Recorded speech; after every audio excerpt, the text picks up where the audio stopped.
За хамтдаа үзэгчтэй маш их баярлалаа. Хөтөлбөр үргэлжлэн хурж байна. Яг одоо та бүхэндээ зочноо уулзуулахад бэлэн болсон байна. Студид маань ч манай хүрэлцэн ирсэн байна. Сайн байна уу? Өнөөдрийн төргий. Өнөөдрийн зочноор Монгол Улсын соёлын тэргүүний ажилтан дуучин Жавхлан төгс бидний студид хүрэлцэн ирсэн байна. Урилгыг манд хүлээж авч ирсэнд их баярлалаа. За баярлалаа. Өрсөнд баярлалаа. За сүүлийн үед сонин сайхан маш ихтэй байгаа. Тэ? Одоо он гарснаас хойш ер нь бол бас тоглолтын бэлтгэл ажил гээд өөрийн яг бие даасан тоглолтоо хийх гээд бас нэлээд завгүй явж байгаа болоо гэж бодож байна. За юу ч гэсэн эхлээд хэдүүлээ сайхан тоглолтын бэлтгэл ажил сонин сайхнаар яриагаа эхлэе. За тэгээд яг нөгөө бас санаандгүй юм болчлоо. Тэгээд нөгөө таксид явж исэн чинь тэгээд тоглолтоо хийхэр болчлоо. Тэгээд тэр маань бас маш бас дэм болсон баг. Тэгээд одоо 3 сарын 29-нд өөрийнхөө бас бие даасан томхон хэмжээний тоглолтоо хийхэр болсондоо бас баяртай байна.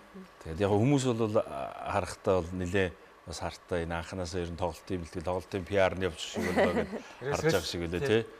Тэгээ яг тэгээд угаасаа хүний л ирэх хэмжээ хардах нь тий. Тэгээ яг тэр нь надад бас их сайн тусчлаа. Тэгээд бас тоглолтоо хийх гэж байгаадаа баяртай. Уг нь бол бас 2 сарын 27-нд хийчихье гэж бодсон юм. Тэгээд нөгөө яг санал ороод ирэнгүүт нь за тэгвэл маш хурднаар хийж болох нь хийзээ байна гэдэг нь 2 сарын яг сарын дараа хийгээд одоо сая нөгөө 1 сарын 20 эднэр тийм санал орж ирсэн юм чинь тэгэхээр нь 2 сарын 27-нд хийчихье гэсэн чинь нөгөө яг бэлтгэлгүй байсан нөгөө сонгодог нь бас дуулаагүй удсан хүн чинь яг хийх гэсэн чинь бас сарын дотор үнэхээр амжихааргүй болж байна. Тэгээд яг хүмүүс бол одоо ямаа халуун дээр хурдан хийх хэрэгтэй гэдэг хийж байна. Тэгэхээр энэ чинь нөгөө нэг сонгодог урлаг гэдэг зүйл чинь нөгөө тийж ямар ч юм хурдан бэлтгэл формд орох боломж байхгүй тий. Одоо жишээ нь яг фонограмтай ч юм уу тийм одоо хөнгөн маягийн дуунуудыг бол дуулаа тоглолт хийх юм бол маргааш чамаагүй хийчих болно. Тэгээд яг сонгодог оркестртай тэгээд үлдрүүртэй юм том бүтээлүүдийг дуулахад бол одоо ядаж нэг дор хаяж бас 2 сарын бэлтгэл зайлшгүй хэрэгтэй байна. Тэгээд тийм үднээсээ тэгээд 3 сарын 29-нд болгож 1 сараар хойшлуулсан. Одоо л яг бэлтгэл Тоглолтын бэлтгэлтэй л явж байна. Бас бэлтгэлтэй явж байна. Хажуугаар нь тэгэл нөгөө таксиндаа явна бас нэг бас жижигхэн бас бизнес хийдэг тэрийг зараалan хөдөлтөрөгч бас хийдэг. Тэгэл тэрийг бас зарж борлуулах гал тэгэл хүмүүстэй одоо гол нь нөгөө таньж мэдүүлэх гээл тэгэл хөдөлтөрөгч гээд асуугаар хүмүүс ерөөсөө ойлголт байхгүй тэгээд харин тийм тий. Уг нь бол энэ агаарт байгаа л энэ бидний одоо яг өдөрт одоо ингээл би ярьж байхдаа ч гэсэн амьсгалж байгаа энэ агарын чинь 21% нөгөө хөдөлтөрөгч байхгүй тэгээд тэрий чинь нөгөө хүрдгүү учраас нэмэлтээр нь өгөх гээд л хүмүүст ойлголт өгөх гээд тэгэл явж байна. Хоёр тийм сонирхолтой байна да. Яг тэр сошиалд тэр таксинд явж байгаа гэдэг пост орсноос хойш яг тоглолтын санал ирсэн байх нь шүү дээ тий. Нөгөө Гамболд ах маань миний нөгөө ярилцлагуудыг үзээд тэгээ уг нь бол би нөгөө ихэндээ UB-Cup явж байгаад тэгээд нөгөө энэ ойр тойрных нөгөө найз нөхдөдтэй хэрвээ бас такси унаа эрэхтэй бол ингээд ягаараа гэдэг ингээд селфидээ зураг оруулаад тиймэрхүү пост хийсэн байсан. Тэгсэн нөгөө сайтууд, телевизүүд яриад синийгийнхэн яриад тий бус сайтууд яриад ирээд яриа авсан. Тэрний яг нөгөө нэг яг би бол нөгөө монголчууд нөгөө өөрийгөө тоодгүй хүн гэдэг юм байдаг шүү дээ. Нэг тиймэрхүү талаасаа ер нь бас боддог болцсон байсан юм байна лээ тэгэнгүүт хүмүүст болохоор нөгөө яг сонгодог урлаг ингээд дуулдаг дөрийн дуучин бас тэ ингээд явахаар нөгөө тэр нь бас жоохон сонь санагдсан юм шиг байгаа. Тэгэнгүүт надаас нэлээ их ярилцлагууд авсан. Тэгээд ярилцлагуудыг маань үзээд тэгээд Гамболд шууд над руу чат бичсэн байсан. Тэгээ очиод уулзсан чинь за ингээд ахын ингээд дэмжийа гэдэг. Уг нь бол бас нэг тэгэж нэг бас сайн танихгүй. Урд нь нөгөө наадмаар гал дээр нь очиж одоо наадмар чи ингээл дууч чин тэр нөгөө хөдлөөр бол галууд дээр бол дуулдаг. Тэгэл тэгэж дуулж явахдаа манай Цолонбаяр ах маань аваач дуулуулж ирсэн. Тэгж дуулж байгаад бас дуулах юм сонсч ирсэн юм шиг үлээ. Тэгээд угаасаа сонсноо дэмж байжсэн юм шүү дээ. Тэгэл сэтгэлээсээ гоё дэмж туслая гэдэг дуудсан. Тэгэл одоо тоглолт хийхээр болчиход байж байна. Ер нь бол бас урлагийнхныг бас ер нь дэмжээд байдаг талтай хүн баг шүү тий. Ер нь бол тэр тоглолтын танхимд бол маш олон тоглолтууд болж чаддаг шүү дээ. Тэгээ ер нь бол одоо корпоратын одоо концертын заал бол Монголд байгаа бас хамгийн супер одоо заал тий тоног төхөөрөм суудлаас хуулаад тий тайз дэлгэцгээл бас үнэхээр гоё бас том тайзтай үнэхээр гоё концертын гоё заал байгаа. Тэгээд манайхан ч гэсэн сонгодог тоглолтууд бас маш их болж исэн тий бас алдартай одоо дэлхийд гарсан алдартай дуучид маань хүртэл бас тийм тоглолтоо хийж үзсэн. Тэгээд үнэхээр бас гоё энергитэй сайхан тайз байдаг. Тэгээд тэнд бас тоглолтоо хийх хүсэлэнд бас үнэхээр их баяртай байгаа. Тэгээд гамболдохтой бас дахин баярлснаа бас хэлж явж байгаа. Баярлаа. Одоо 2 сарын хугацааны дараа тоглолт маань болно. За хизэнээс тасалбар зарагдаж эхлэх үлээ. Ер нь одоо яаж зарагдах вэ? Тэр талаар мэдээлэл өгвөл. За тасалбар бол уг нь бол одоо сая өнгөрсөн 7 хоногоос гаргачихъя гэдгсэн. Тэгээд яг нэг тасалбар одоо нөгөө постэр дээр тавигдах зүйлүүд дээрээ нэлээд төвлөрж байгаа учраас тэгээд тэр маань жоохон хүлээгдээд байгаа. Тэгээд ер нь өнөө маргааштай гарна. Тэгээд гаргачих юм бол нөгөө тик цэг мэнээр онлайнаар одоо ч юм бол ер нь хүмүүс дандаа онлайнаар тий шопигоор ч юм уу тик цэг мэнээр ч юм хүмүүс тоглолтын билетийг ер нь захиалж авдаг болсон байлээ. Нөгөө хуучнаар шиг юм хэвлээд тэгээд өөрсдөө гадуур зардаг ер нь тэр бол бараг л байхгүй болсон байлээ. Ер нь 100% бараг онлайнаар явж байгаа шиг байна. Тоглолтод оролцох уран бүтээлчдээс бас. За одоогор бол яг уран бүтээлчдээс яг яриаг байна. Тий. Ер нь бол одоо нэг 90% нь өөрөө ганцаараа явна. Хэрвээ уран бүтээлч оруулвал нэг 2 дуучин лимж оруулах байх. Тий. Тэгээ энэ чинь одоо миний л тоглолт юм шиг өөрийгөө л харуулдаг. Тэгвэл манай би бас нэг тэрэн дээр шүмжилтэй ханддаг. Манайхан ингээл би даасан тоглолтын гингүүтээ 12 дуучин нэмээд авчирчдаг. Тэгээ эн чинь уг нь хүн яг тэр үнийг өөрийн үзьгээд очиж байхад тэгэнгүүтээ баахан дуучдаар ингээд яг хөө тэр нөгөө PR маркетинг далаар боддог байх л та. Тэгэхдээ уг нь бол өөрөө дуулвал маш хэрэгтэй, өртөнж хэрэгтэй, нөгөө хүмүүстэй ч хэрэгтэй. Тэгээд бас нэг шүүмжлэлтэй тал нь өөрөө дуулахаараа нөгөө зэрэглээд дуулуулад байдаг. Тэ. Микрофон аваад байдаг. Зэрэглээд манай сонгодог урлагийн хувьд бол боломж байхгүй. Тий боломж байхгүй. Яг зөв бүх 100% өөрөө дуулдаг. Тэгээ зэрэглээрээ заа гэд дуулуулъя гэсэн тийм юм байдаггүй. Тэр тал дээр бас хүмүүс нэлээ асуусан байлээ. Өөрөө дуулаарай. Тэгээ очихоор бити зэрэглээд дуулуулад байгаараа гэдэг. Миний хувьд бол яг тийм байхгүй. Яг өөрөө бүгдийн 100% өөрөө дуулна. Тэгээд яг хөө зэрэгтэл маань бол мэддэг дуу явах бол дагаад дуулахыг бас үгүйсэхгүй тийм. Тэгээ би барьсан. За зэрэглээ дуулаараа гэдэг ийм нэг яг сонгодог урлаг тийм бас совьс байдаггүй. UBS телевизийн Universe Best Song гэдэг олон улсын одоо дууны уралдаанд оролцож 2010 онд одоо Гран При эзэн болж байсан тийм ээ. За түүнээс хойш ер нь бол бас нэлээд олон том тайзуудаар ер нь явсан байх. За сүүлийн хэдэн жил бол яалтчгүй алга болсон. Сонсогч нар бол ер нь байж байгаа шүү дээ. Урлагийн тогооноос нэг баг зэргийг холдсон юм шиг зүгээр санагдаж байгаа.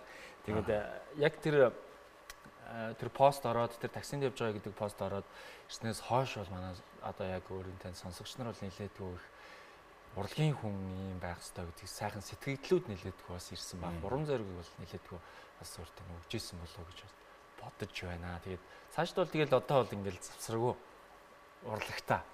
Тий, ер нь бол яг урлагаас ер нь хөндөрөөгүй. Тий, дулаал яваад байсан. Тэгэл нөгөө хажуугаар ч бас амьдрал явж байгаа. Уг нь бол урлаг нь миний амьдрал болох байдаг. Тэгэхэд хажуугаар нөгөө бас ер нь урлаг бас хатуу. Нэг бол гэрийнхаа амьдралыг сонгоно. Нэг бол яг урлагаа сонгож явж ийж энийг бас ингэ хослуулна гэхээр их төвөгтэй байдаг. Тэгээ ер нь урлаг нь одоо гэр бүлийнхаа амьдралд оролцоод ирэнгүүт урлаг нь ноцрогдчихдаг ч юм уу те. Дан урлагаа өгөөд тэгвэл гэр бүл нь ноцрогдчиход байдаг ч юм уу. Бас ийм хатуу. Ер нь бол урлаг бол хатуу.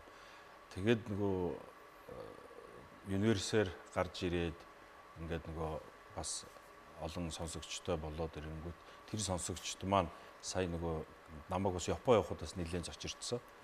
Тэгээ Японд ч би бас нэг жил очиж зам барилга тэгээд нураалт одоо хийж бол бүхэл зүйлийг хийж яваад ирсэн. Тэгэнгүүт энэ дээр бас нэлээд зочирдсан байсан. Тэгээд сая бас таксид яваад ирэнгүүт бас зочирдж байгаа шүү гэдэг.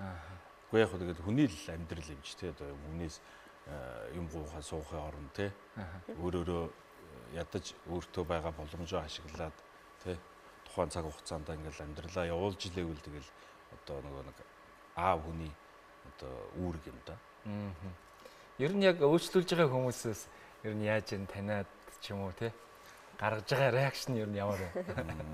Гэхдээ яг надаарыг ажиглагдсан нөгөө манайх чи их монголчуудыг өрөвч хардаг юм шүү дээ тий.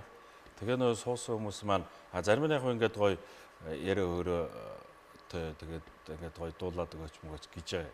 Тэгээ заавал дуулж өгч байгаа. Зарим нь болохоор дийлэнх хөв нь жоохон тийм өрөвдсөн байдалтай. Андж илээ. Тэгэнгүүт ой дуулаад хөөхөр яах юм бэ? Яах юм? Дуулж яах юм гээл тий. Тийм байдалтай байлээ. Тэгээд яг хоо тэр нь бас тэгэл надад тухайн үедээ бас ингээл гой санагдсан. Тэгэл би ч тэгээд нөгөө нэг юу ч яасан нөгөө наалтгаа байжтэй гэдэг шиг л тийм л хүн болчтiin байна. Тий. Хүчил төрөгч зарж байгаа гэдэг тэрийг бас нэг жоохон сонирхмоор санагдаж байна. Тайлбарлуулмаар байна. Ямар зүйл юм болоо. Бизнесийг бас дэмжмээр шүү дээ. Төрөгчийн тухай ер нь ойлголт хэр вэ? Одоо ингээл яг бидний амьсгалж байгаа ингээл агаар л гэж бодож байгаа. Танайд хөрсөн үед ч гэдэг юм уу ингээд хүүхдүүд бас ингээд яг тэр талаар ер нь бол агаар л гэж хүмүүс ойлгодог. Тэгэхээр энэ агаар дотор ч нөгөө агаарын найрлага дотор азот, аргон, гели, хүчил төрөгч гэл ингээл бусад өөр жижиг элементүүд маш их байдаг. Тэн дотроос яг хүний амьдралд нь бас хамгийн бас чухал нь хүчил төрөгч нь байдаг. 21% байх ёстой. Дэлхийн хүчил төрөгчийн хувь нь агарын хувь. Тэгэнгүүт Монголд бол нэг далайн түвшнээс хол өндөрлөг бүсэд оршдог учраас одоо Улаанбаатар гэх чинь 1500 м-ийн дээр байдаг. Тэгээд өндөрлөг бүсэд оршдог учраас ер нь бол хүчил төрөгч нь саармагч явдал нь их. Тэгээд дээрээс нь одоо энэ хүүтэн болно, утаа ихсэн тий машины бохоо яндангийн утаа бохирдол гэл энэс шалтгаалсан. Тэгээд нөгөө хуураас ирүүн нөхцлөөс нь шалтгаалаад хүчил төрөгч улам багасдаг. Тэгээ ялангуяа уул руугаа өгсөх тусмаа хүчил төрөгч багасаал байдаг. Тэгэнгүүт нь энэ чинь нөгөө бидний нөгөө нэг амьдралын юм аяг шууд нөлөөлдөг. Нөгөө насжилтан дээр тэг хурдан өгшөрдөг. Одоо та анзаардаг бол ингээд уулан дээр амьдэрдэг, ингээд тал дээр амьдэрдэг хоёр хүн яг л адилхан настай хоёр хүн байж идэл, нэг ангийн ч юм хоёр хүн байж идэл, уулан дээр амьдэрдгүүд нь төрүүлээ өгшөрчдөг. Энд чинь нөгөө нэг хүчил төрөгч нь бага азотны хөөдөг учраас өгшөрлөлт маш түргэн явагддаг. Тэгэл тэрнээсээ болж бид нэр ингээд толгоо өвдөн стресс нь одоо ялангуяа Улаанбаатарт байж байгаа оффист ажиллаж байгаа те дотор хүртэл хүчил төрөгч ингээд багасдаг. Энийг нөгөө нэг нөхөх зорилгоор тэгээд нөгөө хүмүүсийн бас амьдралын чанарыг сайжруулъя те энэ бас тодорхой хэмжээгээр хүчил төрөгчийн өндөр төвшөнд бариад байх юм бол бас насжилт урт болно. Хүн гоё залуу байна. Өгшөрлөлт нь удаан явагдана гэл. Энэ үүднээсээ нөгөө нэг Монголын залуучууд нийлээд Монголдоо юм хүчил төрөгчийн бол одоо энэ агаараас хүчил төрөгчийн аваад нөгөө шүүгээд бусад элементүүдийг гаргаад зөвхөн хүчил төрөгчийн цэврээр нэгээ савлцсан боллоо баггүй. Тэгэхээр амьсгалдаг. Тэгэхээр бид нар хүчил төрөгчийг хий юм чи нэгэл агаараас амьсгалж л авна гэсэн үг. Тэрнээс нөгөө нэг тэр шингэн мэнгэн өөр зүйлээр авах ямар ч боломж байхгүй. Зөвхөн уушгаараа амьсгалж авна л гэсэн үг. Тэгээд энэ үүднээсээ хүчил төрөгчийн тийм боллоо гаргасан. Тэгээ энэ маань бол нөгөө нэг нийгмийн хариуцлагын хүрээнд гаргасан төсөл. Тэгээд тийм учраас би ч гэсэн тэгээд нөгөө нэг монголчуудыгаа бас энэ үр хөвгтүүдээ ирээдүгөө энэ утаанаас бас хамгаалах хэлсэн гэж ер нь бодож явдаг хүний хувьд энэ зүйл рүү шууд ороод окей би энэ дээр чинь туслаад те өөрөө чадхаараа ингээд сурталчлаад хүмүүс түгээхийг хүрье гэдэг бас нэг жилийн өмнө Японоос ирчээд байж байхдаа бас ажилд орсон. Тэгээд ажиллаж байгаад бас яг хуу тэгэл бас тодорхой хэмжээний шалтгаанаас нөгөө нэг миний ажил амжихгүй байсан учраас тэгээ за би тэгээ төрдөө завсралчээ гэж байж байгаа. Сая би өөрөө буцаага санал тавилаа. Тэгээ нөгөө хүчил төрөгчөө би борлуулаад жоохон тодорхой хэмжээний хувь авахгүй бол нөгөө нэг одоо оройд гарч нөгөө үндсэн ажил байхгүй учраас оройд гарч таксинд явж эдэн төгрөгөл олж нэг амьдралдаа залгуулж байна. Тэгээд хүчил төрөгчөө жоохон борлуулаад нэг эдэн төгрөг олдоод бас нөгөө тоглолтын зардал дээр ч гэсэн бас нэлээд мөнгө төгрөг хэрэгтэй байж байгаа учраас тэгээд нөгөөдөлдөө санал тавиад тэгээ одоо сая 2-3 хоногийн өмнөөс буян тухай спорт ордон дээр нөгөө үзэсгэлэн яарм болсон байгаа цагаан сарын тэн дээр гарч байна 17 хоногийн хугацаатай гарах юм билээ. Тэгээд энэ дээр очиод хүчил төрөгчөө зараад сая лайв гэдэг хүмүүс танилцуулаад яхаа тэнд асууж байгаа маш олон хүмүүс байна. Энийг яг юу зарж байгаа юм бэ? Хүчил төрөгч гэж яг юу юм бэ? Зарим нь ч наад чинь хэрэггүй штэ гэж байгаа шиг. Энд чинь агаараас хүчил төрөгчөө хүн авахгүй бол 3 минутын дотор тарих өгнө. Хүн хүчил төрөгчийн дутагдалд ороод тарих 3 минутын дотор шууд өгчдөг. Хүчил төрөгчгөө болох юм бол тэгэхээр энэ хүний биед хамгийн хэрэгтэй зүйл бол хүчил төрөгч байхгүй. Усгүй бол хүн нэг барс нэг 5-7 хоног ер нь тиснэ. Тэ? Ус унсгүй бол хүн яаж хийж байгаа бүрийгээ тисээд л юм. Тэгээд тисэж байгаа. Хүчил төрөгчгүй болох юм бол хүн 3 минутын дотор шууд уучлаараа болоод тарих хамгийн дөрөнд өгчдөг. Ягаад тэгэхээр тарих уушгаар орж байгаа энэ хүчил төрөгчийн агаарын одоо 21% орно шүү дээ, тийм ээ. Тэрний 21%-ийн 25% дангаараа тарих авдаг байхгүй. Хүчил төрөгчийн шүү. Тэгэхээр тарихынд хамгийн хэрэгтэй зүйл хүчил төрөгч, зүрхэнд хамгийн хэрэгтэй зүйл нь хүчил төрөгч. Одоо ингээд нөгөө эмчнэр ингээд толгой өвдөд байх нь шүү дээ. Тий, тэгэхээр бид нар мэдэхгүй ягаад толгой өвдөд байгаа юм бол им уучаал, им уухаар давхар ходоод тушин цожирчин тий. Тэгээд мэддэг бол тэрийг аваад нэг 3-4 гүнзгий амьсгалахад шууд тархины хүчил төрөгч шууд нөхөгдөж. Тэр боллыг одоо алхэр удаан хугацаанд хэрэглэх юм бэ? 200-300 гэдэг даралтаараа л байгаа. Даралтаараа гэдэг юм уу тий? Амьсгалаараа л байгаа. Тэр хүмүүс мэдхгүй учраас заавал им ууж тэгэл ходоод очиж байгаа юм мэддэг бол тэрийг чи аваад амьсгалаад яг үргэс авцсан л юм шиг байна. Одоо ингээд хүмүүстээр туушаа та нөгөө мэддэг штэ. Имлгүүдээр явахаар чи ингээд пульс оксиметр гэж хэмждэг тий. Нэг нь зүрхний цохилт хэмждэг, нөгөөт нь цуснд байгаа хүчил төрөгчийг хэмждэг. Ингээд харагдана штэ тий. Тэгэхээр тэрийг ингээд үзүүлэнгүүд ер нь Улаанбаатарт байгаа бүх хүн л ингээд дандаа дутцсан л явж идэг. Уг нь бол энгийн 95-аас 100-ийн хооронд байх юм бол хэвийн гэж үздэг. 90-ээс 95 нөгөө хүчил төрөгчийн хэмжээг нь 90-95-ын хооронд байх юм бол хөнгөн дутагдал, 90-ээс доош болох юм бол аюултай түвшин гэж үздэг байна. Тэгэхэд ер нь бол 90-ээс 95-ын хооронд байдаг. Одоо манайхны хувьд бол тэгээд бас нэлээд хүмүүс одоо нэг 10 хүний 3 ч юм уу 90-ээс доош орцсон явждаг. Тэрийг өөрөө мэдэхгүй. Тэгэл маш аюултай байхгүй тэр чинь. Тэгэл дандаа толгооногдсон ядарсан ингээл явж идэг. Тэгээд үзүүлэл хүчил төрөгчийн нөгөөлөрөнгүүд мэдээж одоо тархинд хүчил төрөгч дутагдсан байхад өхөд эхлээ шууд манаралт өгнө. Энд чинь шууд тархичин бүхрийн хэмжээгээр ажиллаж штэ тий. Дутцсан ингээл ингэж ийсэн бол шууд ажиллаад ирэнгүүд ингээ хүшинч манараад байна штэ. Угаасаа тэр чинь нөгөө нэг яг тамхи татхаар хүмүүний тархийг хордуулж тайвшруулдаг штэ тий. Тэгэхээр нөгөө нэг хүчил төрөгч нь эсэргээрээ баяжуулж тайвшруулж байна тархийг. Тэгэхээр одоо уг нь бол одоо чи ингээл чат GPT ч юм уу мэдээлэл авах бүх бүрэн боломжтой болж байгаа хүмүүс. Эндээс судлаад хүчил төрөгч хүний биед ямар хэрэгтэй юм бэ гэдээ яг судлаад мэдээд хүмүүс өөрсдөө өөрийнхөө эрүүл мэндийн төлөө уг нь анхаарчих юм бол би энэ ч ингэж заавал илүү өглөх ямар ч хэрэггүй л байна. Дуугаа дуулаад явж байгаа юм тий. Тий. Одоо л яг тоглолт ч бас хараахан болоогүй байна тий. Бас хугацаа байна. За ер нь бол одоо 2 сар чи хурдан шүү дээ. Тий, хурдан өнгөрчнө. Одоо бол бас нэг таксиныхаа юунд бол бас явж байгаа. Тий, яг оройн цагаар бас тэгээд тэгээ яг тантай таарах юм бол хүчил төрөгчөө бас авчих боломжтой байх нь шүү дээ. За яг тухайн үед одоо багаж энэ хүчил төрөгч аваа явж ивэл бас авч болно тий. Тэгэхээр бас нэг тэр чинь нөгөө овор ихтэй. Тэгээд нөгөө багажинд хийждэг зарим явж идэл зарим үйлчлүүлэгч нар ингээ том чамдаантай явж байгаа тохиолдол байна. Тэднэрийг авахар ч нөгөө багаж заавал хоосон байхгүй бол чамдаанууд нь багтахгүй шүү дээ. Тиймэрхүү тохиолдлоос болоод бас дандаа ер нь багажаа хоосон шихвал явдаг. За маш их баярлалаа. Бидний ярилцах хугацаа өндөрлөлт үеийн хурдан болж маш хурдан өнгөрчдөг. Зөндөө бас гоё зүйлүүд тэгвэл бас ярих боломжтой байлаа, харамсалтай байлаа. Тэгээд танаар бас бахархаж байна тий. Яг үндэ бас нэг юм энгийн байгаад чинь маш их бахархаж байна. Өшөө олон цааш маш олон зүйлийг хийж бүтээгрэй гэж бас хүсэж байна. Мөн бодохгүй болгож байгаа тоглолтод нь амжилт хүсье. За баярлалаа. Тэгээд та бүхэнд бас ажлын өндөр амжилт хүсье. Одоо би ч нөгөө UBS одоо нөгөө бүтээгдэхүүн гэдэг шиг тийм UBS телевизээс бас гарсан тэр шоунаас гарсан бас олон танигдсан л уран бүтээлч үү. Тэгээд тэр тусмаа ингээл одоо UBS дээр ирэхэд гоё байдаг. Тэгэл уг нь болж игэл бас иймэрхүү нэвтрүүлгүүд нөгөө орохынсан гэж бас боддог.